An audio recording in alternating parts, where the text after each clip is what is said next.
তো যেই বিষয়ের মধ্যে টাকা থাকে সেটাকে লেনদেন করে, আর যেটার মধ্যে টাকা থাকে না সেটাকে বলা হয় মুআশারা। কি বলা হয়? মুআশারা, ব্যবহার। এটা হলো ইসলামের 4 নম্বর পর্যায়ে, মুআশারা, ব্যবহার।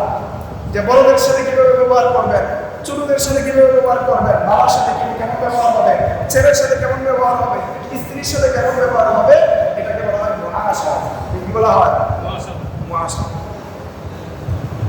এই বিষয়গুলো সম্পর্কে, অর্থাৎ আপনি দৈনিক 1 ঘন্টা নামাজের সাথে বাকি যে সময়টা রয়েছে, পোশাক সহ, দাড়ি সহ, টুপি সহ, চুল সহ, যত বিষয় রয়েছে, প্রত্যেকটা বিষয়ে ধরে ধরে ধরে ধরে ইসলাম আপনাকে দিক নির্দেশনা দেয় যে আপনাকে এভাবে চলতে হবে, এভাবে চলতে হবে, এভাবে চলতে হবে।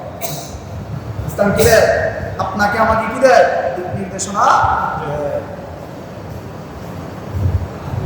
তিরমিজির হাদিস, রাসূল সাল্লাল্লাহু আলাইহি ওয়াসাল্লাম বলেন, লা তুকবালু সালাতুন বিগাইরি তুহুরিন, যে নামাজ যেভাবে ওযু ছাড়া কবুল হয় না, নামাজ কি হয় না? ওযু ছাড়া কবুল হয় না। ওযু ছাড়া নামাজ পড়তে পারবেন? এই জিনিসটা আমরা বুঝি না, যে ওযু ছাড়া কি হয় না?